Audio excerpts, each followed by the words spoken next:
우리 수요일 날은 열왕기하 우리 순서로 보고 있는데요. 열왕기하 10장 18절에서 36절입니다. 10장 18절에서 마지막 36절까지 우리 교독으로 읽겠습니다. 18절 제가 먼저 읽겠습니다. 예후가 뭇백성을 모으고 그들에게 이르되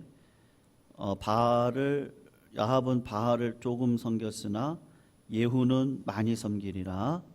그러므로 내가 이제 큰 제사를 바알에게 드리고자 하노니 바알의 모든 선지자와 모든 섬기는 자와 모든 제사장들을 한 사람도 빠뜨리지 말고 불러 내게로 나오게 하라.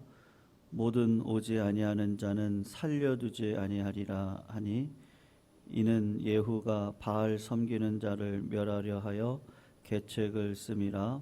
예후가 바알을 위하는 대회를 거룩히 열라하매 드디어 공포되었더라. 예후가 온 이스라엘에 사람을 두루 보냈더니 바알을 섬기는 모든 사람이 하나도 빠진 자가 없이 다 이르렀고 무리가 바알의 신당에 들어가매 바알의 신당 이쪽부터 저쪽까지 가득하였더라. 예후가 예복 맡은 자에게 이르되 예복을 내다가 바알을 섬기는 모든 자에게 주라 하매 그들에게로 예복을 가져온지라. 예후가 레갑의 아들 여호나답과 더불어 바알의 신당에 들어가서 바알을 섬기는 자들에게 이르되 너희는 살펴보아 바알을 섬기는 자들만 여기 있게 하고 여호와의 종은 하나도 여기 너희 중에 있지 못하게 하라 하고 무리가 번제와 다른 제사를 드리려고 들어간 때에 예후가 80명을 밖에 두며 이르되 내가 너희 손에 넘겨주는 사람을 한 사람이라도 도망하게 하는 자는 자기의 생명으로 그 사람의 생명을 대신하리라 하니라. 번제 드리기를 다하매 예후가 호위병과 지휘관들에게 이르되 들어가서 한 사람도 나가지 못하게 하고 죽이라 하매 호위병과 지휘관들이 칼로 그들을 죽여 밖에 던지고 바알의 신당 있는 성으로 가서 바알의 신당에서 목상들을 가져다가 불사르고 바알의 목상을 헐며 바알의 신당을 헐어서 변소를 만들었더니 오늘까지 이르니라. 28절 제가 있습니다. 예후가 이와 같이 이스라엘 중에서 바알을 멸하였으나 이스라엘에게 범죄한 느밧의 아들 여로보암의 죄 곧 베델과 단에 있는 금송아지를 섬기는 죄에서는 떠나지 아니하였더라. 여호와께서 예후에게 이르시되 네가 나 보기에 정직한 일을 행하되 잘 행하여 내 마음에 있는 대로 아합 집에 다 행하였은즉 네 자손이 이스라엘 왕위를 이어 4대를 지내리라 하시니라. 그러나 예후가 전심으로 이스라엘 하나님 여호와의 율법을 지켜 행하지 아니하며 여로보암이 이스라엘에게 범하게 한 그 죄에서 떠나지 아니하였더라. 이때에 여호와께서 이스라엘에서 땅을 잘라내기 시작하심에 하사엘이 이스라엘의 모든 영토에서 공격하되 요단 동쪽 길르앗 온 땅 곧 갓 사람과 루벤 사람과 므낫세 사람의 땅 아르논 골짜기에 있는 야로엘에서부터 길르앗과 바산까지 하였더라. 예후의 남은 사적과 행한 모든 일과 업적은 이스라엘 왕 역대지략에 기록되지 아니하였느냐. 예후가 그의 조상들과 함께 잠에 사마리아에 장사되고 그의 아들 여호아하스가 그를 대신하여 왕이 되니라. 우리 같이 읽겠습니다. 예후가 사마리아에서 이스라엘을 다스린 횟수는 28해이더라. 아멘. 오늘 본문의 주인공은 예후인데요. 우리가 지난 수요일 날 살펴보았지만 예후가 아합의 가문을 이제 멸족을 하게 됩니다. 그리고 난 다음에 우리가 읽질 않았는데요. 18절 그 앞부분을 보면 레갑 사람 여호나답이 등장하는데 그 여호나답을 만난 예후가 네가 나랑 같이 가서 북이스라엘 땅의 개혁을 같이 행해보지 않겠느냐 그랬을 때 이 여호나답이 승낙을 합니다. 그리고 어떻게 하냐면 이제 두 가지를 이제 정리를 하거든요. 북이스라엘이 하나님 앞에 범했던 죄가 두 가지가 뭐 몇 가지가 더 있습니다만 크게는 바알과 아세라의 선지자들을 완전히 멸하는 거 하나, 그리고 바알과 아세라 신상을 이제 멸하는 두 가지를 하는데 백성들에게 이제 이렇게 이야기를 합니다. 아합은 바알을 조금 섬겼는데 예후인 나는 바알을 많이 섬길 거다. 그러니까 내가 제사를 크게 지내려고 하니까 바알을 섬기는 제사장들은 선지자들은 다 이 예배당으로 모여라. 이제 그렇게 이야기를 합니다. 그랬을 때 예후가 왜 그렇게 했겠어요? 그 바알의 선지자들을 이제 처벌하기 위함인 것이죠. 이세벨이라고 하는 여자가 그 물질과 권세로 정책적으로 바알의 종교를 후원했기 때문에 이스라엘 곳곳에 이제 바알의 어떤 문화라든지 선지자들이 곳곳에 있었을 것입니다. 그러니까 이제 그것들을 이제 처리하기 위한 것이겠죠. 그리고 두 번째 예후가 오늘 하나님의 심판을 대행하는 일이 뭐냐면 26절에서 27절인데요. 한번 보세요.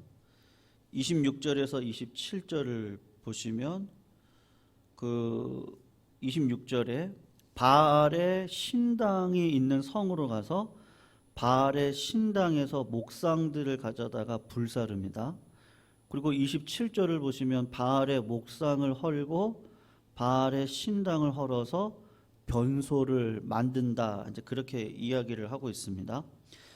바알의 우상들은 바알의 임재를 상징할 것이니까 그 바알 종교를 철저하게 무너뜨리기 위해서 지금 신전을 화장실로 만들어 버렸다. 그러니까 최고의 수치를 준 거죠. 그러니까 여러분 하나님 입장에서 예후를 보시면요, 예후가 그 영적인 질서를 이렇게 하나하나 잘 잡아갔습니다. 그러니까 하나님이 보실 때 참 마음에 합한 사람일 거고 고마운 사람일 겁니다. 그러니까 어떻게 보면은 최고의 충성을 다한 것 같아요. 그런데 조금 부족한 부분이 있습니다. 오늘 설교 제목이 전부를 원하시는 하나님인데 우리가 전부를 드려야 되거든요. 예배가 전부입니다. 근데 우리가 전부를 드리지 않고 그 약간의 어떤 뭘 좀 남겨놓고 하나님 앞에 드릴 때가 많거든요.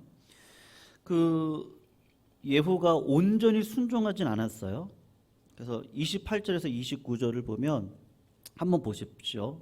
28절에서 29절을 보면 예후가 이와 같이 이스라엘 중에서 바알을 멸하였습니다. 그러나죠. 29절에 보면 이스라엘에게 범죄하게 한 느밧의 아들 여로보암의 죄가 있거든요. 그게 뭐냐? 이거 설명합니다. 베델과 단에 금송아지를 만들어 놓고 이스라엘 백성들에게 이게 하나님이다 그리고 섬기게 한단 말이에요. 그러니까 아합 가문에 있었던 바알의 모든 선지자까지는 다 멸합니다. 근데 뭐는 멸하지 못했어요? 금송아지를 하나님으로 섬기는 그 일에는 예후가 마지막까지 헌신하지 못했습니다. 왜 그랬을까요? 이유는 하나예요. 그 정치적으로 이스라엘 백성들이 절기가 되어지면 남쪽 유다 예루살렘, 온풍기 하나 틀어도 될 것 같습니다. 네. 너무 추워가지고요. 온풍기를 앞으로 예배 때 하나는 꼭 틀어야 될 것 같아요. 네, 하나만 틀어주시면 좋을 것 같고요. 이스라엘 백성들이 남쪽 유다 예루살렘에 있는 성전에 가서 예배를 드리면 이스라엘 백성들의 마음이 흔들리지 않겠어요? 분명히 북쪽 이스라엘의 왕은 이제 누가 된 거예요? 예후가 됐는데, 근데 백성들이 남쪽 유다로 내려가서 예배를 드리고 올라오면 마음이 조금 흔들릴 수 있지 않겠어요? 이건 내 지도력 아래에 있어야 되는데, 그러니까 예후가 개혁을 잘 하긴 했는데 어느 정도 수준에서만 했느냐 하면 자신의 정권이 안정되는 그 보장되는 수준에서만 개혁을 했죠. 그렇지 않았단 말이에요. 그러니까 하나님께서 보실 때는 전부를 드리는 그 어떤 삶의 예배는 아니었다라는 것을 이거 보게 되는 겁니다. 그래서 31절을 보시면요, 이렇게 얘기를 해요. 그러나 예후가 전심으로 이스라엘 하나님 여호와의 율법을 지켜 행하지 아니하였습니다. 이유를 설명, 여로보암이 이스라엘에게 범하게 한 그 죄에서 떠나지 않겠다라고 이야기를 하고 있습니다. 그러니까 예후는 헌신을 하긴 했는데 끝까지 헌신하지는 않았다는 것을 오늘 이야기를 하고 있어요. 오늘 본문을 통해서 하나님 우리들에게 주시는 두 가지 신앙의 원리가 있는데요. 첫 번째가 뭐냐 하면 하나님께 우리 성도님들이 헌신을 하시잖아요. 그러면 여러분, 하나님이 그 헌신에 대한 보상은 반드시 주십니다. 그걸 꼭 기억을 하셔야 돼요. 오늘 30절을 보시면 이렇게 얘기해요. 여호와께서 예후에게 이르시되 너가 나 보기에 정직한 일을 행하되 잘 행했다. 내 마음에 있는 대로 아합의 집에 다 행하였은즉 내 자손이 이스라엘 왕위를 위하여 몇 대까지 지낼 거라고 얘기를 합니까? 4대까지 하나님께서 책임져 주시겠다. 그 가문을 책임져 주시겠다. 그렇게 이야기를 하고 있습니다. 아합이 하나님 앞에 죄악을 범했습니다. 그 가문이 그랬습니다. 그럴 때 하나님께서 예후를 들어서 심판의 몽둥이로 쓰셨습니다. 아합의 가문의 모든 심판을 하나님이 예후를 통해서 일으키실 때 예후가 그 말씀에 순종해서 그 가문 가운데 심판을 행했습니다. 그럴 때 하나님께서 어떤 복을 주십니까? 예후의 가문을 4대까지 책임져 주시는 거예요. 아합의 가문도 어떻게 보면 4대로 볼 수 있거든요.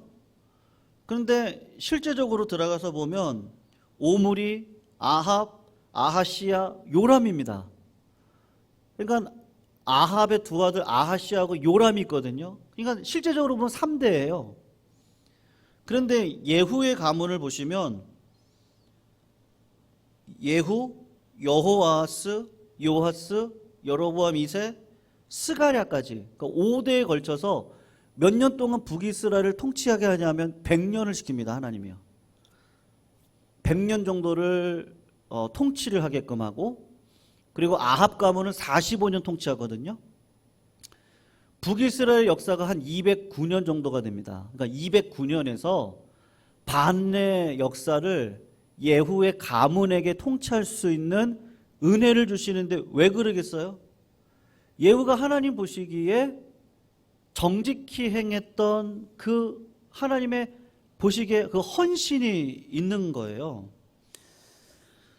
여러분, 예수님이 이런 얘기를 하셨거든요. 마태복음 10장 41절 42절인데 선지자의 이름으로 선지자를 영접하는 자는 선지자의 상을 받을 것이고 의인의 이름으로 의인을 영접하는 자는 의인의 상을 받을 것이고 또 누구든지 제자의 이름으로 이 작은 자 중에 하나에게 냉수 한 그릇이라도 주는 자는 내가 진실로 너희에게 이르노니 그 사람은 결단코 상을 잃지 아니할 것이다.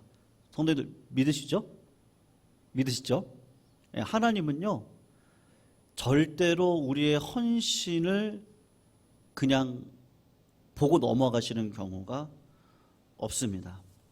다 기억을 하시는 거죠. 제가 아는 목사님이 있습니다. 그 목사님이 자녀를 결혼시켰어요. 결혼시켰을 때 사실은 성도님들에게 그 축의금을 하지 말라고 얘기했어요. 네. 왜냐하면 그 내 자식 결혼하는 데 있어서 이미 다 이제 하나님께서 주신 게 있다. 그래가지고 하지 마시래요. 이렇게 했는데 그 성도님들이 또 이게 축의금을 다 하신 거예요. 했습니다. 어쨌든 했어요. 그럴 때 목사님이 이 축의금을 어디에다가 쓸까를 고민하신 거예요.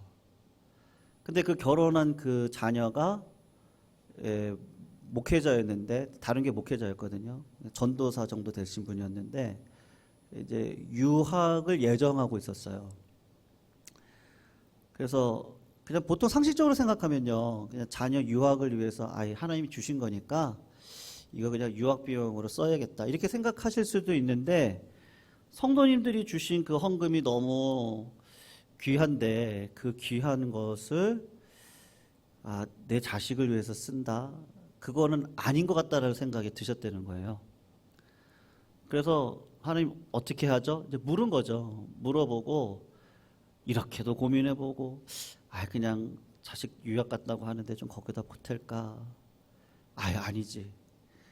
내가 우리 성도님들한테 헌금하지 말라 그랬는데 헌금하셨는데 이 헌금이 하나님의 나라 위해서 쓰임 받는 게 맞겠지.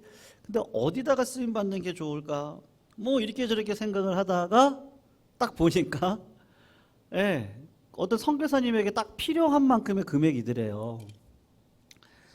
좀 그래도 어느 정도가 되는 금액이었던 것 같습니다. 그래서 그 금액을 그냥 선교사님 그 후원으로 다 헌금을 한 거예요. 뭐 목회자 가정에 뭐 물질이 얼마나 많이 있겠습니까? 근데 하나님은 참 신기하시죠. 그 자녀가 그 유학 가는 그 길, 그리고 유학 가서 만났던 그 사람의 축복, 그리고 집이 얻어지는 과정, 그리고 미국에서 교회를 어떻게 섬길 수 있는 그 길이 열리는 과정, 그 모든 것들을요 다 하나님이 이렇게 해주신 거예요. 하나님께서 진짜 순적하게 그 길을, 자녀의 길을 이렇게 쭉 인도해 주시는데 이거는 사람이 어떻게 뭐 재정적인 지원을 해서 하는 것보다도 더 하나님의 방식으로 하시는데 참 하나님이 이렇게 하시는구나. 그러니까 하나님 앞에 그렇게 살아가는 게 기쁨이라는 걸 이제 막 깨닫는 거예요. 그래서 더 이렇게 하고 싶고. 지금 화성에서 크게 목회하시는 목사님이 계시거든요. 그 목사님이 부목사 시절에 성도님 한 분이 목사님에게 꽤 많은 돈을 주셨어요. 목사님, 이거 목사님 그냥 필요하실 때 쓰세요. 그렇게 주신 거예요. 그러니까 저희도 부목사 때 그렇게 교육을 받거든요. 신방을 가서 성도님들이 이렇게 좀 뭐 책값을 주시고 이러면 절대로 못 받게 했어요. 그리고 성도님들 감사하시면 그냥 교회에다가 헌금하세요. 왜냐하면 이제 목회자들은 하나님 책임지십니다. 이제 어떤 그런 마음에서 훈련을 시킨 거예요, 부교육자들을요. 그러니까 아마 그 목사님도 그렇게 훈련을 받으셨던 것 같아요. 그래서 그것을 어떻게 할까 고민하다가 담임 목사님한테 이제 말씀을 드린 거죠. 목사님, 어떤 성도님이 저한테 이 정도 금액을 주셨는데 저보고 쓰라고 하는데 이거 하나님 나라 위해서 써야 되는데 목사님 어떻게 할까요? 근데 그 목사님이 그냥 막 펑펑 우시는 거예요. 그러니까 왜 목사님이 펑펑 우셨는지, 담임 목사님이 왜 펑펑 우셨느냐 하면 그 부목사님이 목양실에 들어오기 전에 선교사님하고 통화를 하고 있었는데 그 선교사님이 돈이 필요한 돈이 얼마인데 그 얼마가 되는 돈이 이 부목사님이 그걸 그대로 가지고 온 거예요. 그래서 목사님이 펑펑 울면서 하나님께서 어떻게 이렇게 맞춰주시냐. 그래가지고 그 돈을 그 선교사님한테 바로, 진짜 필요한 급박한 돈이었거든요. 참 하나님께서요, 그 인도에 가시는 방식이, 저는 그 목사님의 그릇이라고 생각합니다. 그 그릇이 뭐 예전에 화성 땅 그러면요, 거기 살인의 추억 영화 있잖아요. 그 영화의 그 배경이 되는 곳이에요. 근데 그곳에 가서 개척을 하시고 지금 아주 뭐 교회를 아주 진짜 든든하게 하고 계시는 분이거든요. 여기 하나님께서 왜 그 교회에 그렇게 복을 주시고 그분의 삶에 복을 주실까? 그럴 때 하나님의 나라와 의를 위해서 여러분 그것들이 어떻게 보면 다 한 걸음 한 걸음 아니겠어요? 그러니까 물질을 어떤 방식으로 쓸 것인지, 만남을 어떤 만남 가운데 둘 것인지, 그런 모든 것들이 하나님께서 다 보시는 거죠. 다 보시고 기억하시고 갚아주시는데 현세에서도 갚아주시고 내세에서도 갚아주실 거란 말이에요. 그러니까 하나님께 우리가 상급을 쌓을 때 하나님께서 그 상급은 반드시 책임져 주신다. 그건 경험한 사람들이 그 경험을 가지고 또 기쁨으로 그것을 가지고 또 그 일을 행하면서 걸어가는데, 그런 이야기를 이렇게 딱 들으면요, 아 진짜 하나님이 하시는 거 아니에요. 모든 것들을 다 하나님이 하시는데 아 하나님이 책임져 주시는구나. 예후에게 여러분 그 가문에게 100년의 축복을 주셨습니다. 제가 이렇게 기도하다가 우리 예강교회 놓고 기도하다가 우리 예강교회 하나님 100년 되게? 그게 마음에 확 오더라고요. 그리고 우리 교회가 도심 속에 기도원과 같은 교회. 그리고 어떤 분하고 얘기하다가 그렇지 우리 교회가 응답의 1번지가 되는 교회. 비록 질그릇 같은 교회지만 십자가만 자랑하는 교회. 흘려보내는 교회. 여러분 어떻게 할 수 있습니까 그거를요? 하나님께서 그렇게 하실 거예요. 근데 어떻게 하세요? 뿌려야 되잖아요. 그러니까 하나님께서요 한 사람 한 사람에게 진짜 정직한 마음을 가지고 분명히 우리에게 어떤 상황이 있을 겁니다. 예후는 아합의 가문을 멸하고 하나님의 나라를 북이스라엘 땅에다가 다시 세우는 일을 하는 것이 하나님께서 그에게 주신 사명이었습니다. 우리에게도 그런 것이 있겠죠. 뭐 가족이 되어졌던, 직장 속에서 되어지던, 내가 만나는 사람과의 관계 속에 있던, 물질과의 관계 속에 있던, 시간을 내가 어떻게 드릴까? 관계를 어떻게 할까? 물질을 어떻게 할까? 뭐 여러 가지가 있을 거예요. 그것들을 하나님 앞에 물어보시면 하나님이 딱 얘기해 주시죠. 그럴 때 그 말씀에 순종해서 고민 안 되겠습니까? 네. 아니 물질이 눈에 보이잖아요. 이거 그냥 내가 써도 되는데. 근데 모든 것이 하나님의 것이니까 그걸 가지고 목사님한테 상의를 드리고 이게 주님의 나라에 위해서 어떻게 쓰이는 게 더 좋을까요? 네. 어떻게 보면 뭐 그럴 수 있겠죠. 근데 그게 저는 사람 마음에 다 탐심이 있기 때문에요. 네. 진짜 나를 부인하고 십자가를 진다? 이게 참 쉬운 문제는 아닙니다. 근데 하나님은 그러한 자들을 통해서 역사하시는데, 여러분 아합의 예후의 가문을 보라는 거예요. 아합의 가문은요 어떻게 보면은 사람의 능력으로 보면은 잘 될 가문입니다. 왜냐하면 이 가문을 어떻게 보면 이 가문을 통해서 이 북이스라엘 경제적인 부흥을 일으켰거든요. 많은 사람들이 아합을 따릅니다. 그런데 하나님은 그 가문은 45년에 딱 끝내시고 예후의 가문은 어떻게 하세요? 100년을 채워갔어요. 100년 대계를 그 가문 가운데 축복을 해주시거든요. 근데 왜 그랬어요?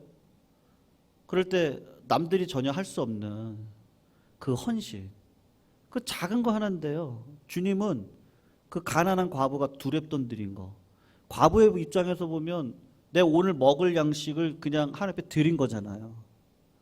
하나님 그거를 다 기억하시고 갚아주실 거라고 분명히 말씀을 하십니다. 그리고 또 하나가 있는데, 죄악과 불순종에 대해서는 하나님께서 어떻게 하시겠어요? 심판하십니다.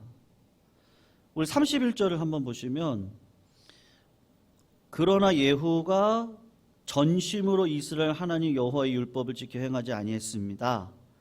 그렇게 이야기를 했어요. 그러니까 예후의 헌신이 아합의 가문을 멸하고 바알의 종교를 제거하는 것까지는 괜찮았어요. 왜냐하면 내 지위를 세워가는 거니까 괜찮았어요. 그런데 예루살렘에 가서 이스라엘 백성들이 예배드리게 하는 건 그거는 안 괜찮은 거죠. 왜냐하면 나의 지위, 나의 권세가 흔들릴 수 있기 때문에 베델과 단에서 금송아지 예배드리는 건 그냥 허락을 했단 말입니다. 왜냐하면 내가 손해볼 것 같으니까요. 그러니까 그 부분에 대해서는 하나님이 뭐라고 평가하세요? 전심으로는 하지 않았다는 거죠. 여러분, 다윗을 보세요. 제가 한번 말씀드린 적이 있을 거예요. 다윗은 어떻게 하든지 하나님의 뜻대로 살아갔던 자입니다. 그러니까 어릴 적부터요, 나이가 들어서까지 어릴 적부터 하나님 앞에 하는 저 늑대, 사자, 곰, 저것을 하나님의 힘으로 저걸 물리쳐 주셔야 됩니다. 여러분, 곰이 돌멩이 하나 맞고 죽겠어요? 근데 물맷돌로 곰을 때려쳤을 때 곰이 죽거든요. 그러니까 하나님이 하신다는 것을 경험했어요. 골리앗도 마찬가지예요. 하나님이냐 골리앗이냐 했을 때 하나님의 이름을 망령때 일컫는 저 골리앗, 하나님이 반드시 처단하신다. 어린아이인데 믿음으로 나아가서 물맷돌로 한 방에 끝냅니다. 이게 내가 했다고 생각했겠어요? 하나님이 하신 거라고 생각했을 겁니다. 왕권을 받았을 때도 하나님이 하신 거다 생각했을 거예요. 마음 가운데 뭐가 있었어요? 성전 짓고 싶은 마음이 있었잖아요. 하나님, 제가 성전 짓겠습니다. 그때 하나님이 뭐라 그러죠? 네 손에 피가 많이 묻었으니까 너 성전 짓지 마. 그러면요, 잘 됐네요. 그럴 수 있잖아요. 그런데 마지막 말년의 노년을 어떻게 지내요? 그러면 내 자식이 성전을 지을 수 있는 물질을 내가 허투루 쓰지 않고 모으겠습니다. 그 모은 금액이 나오는데 4조가 넘거든요. 그러니까 왕권을 가지고 나에게 전쟁을 나갔다가 떨어졌던 어떤 그 급여가 있겠죠.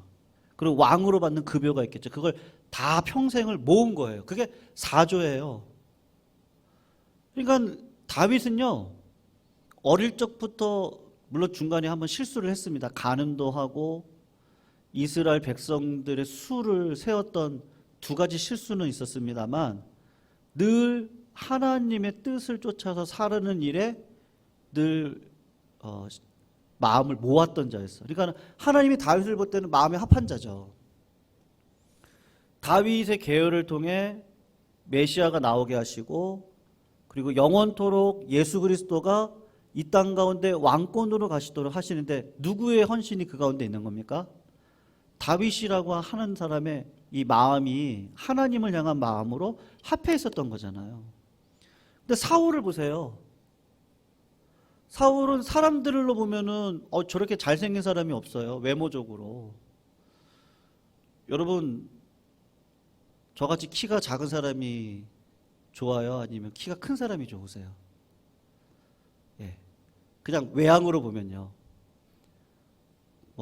키가 작고 배가 나오신 분들보단 키도 크고 몸매도 좋고 그런 사람이 훨씬 더 나아 보이죠.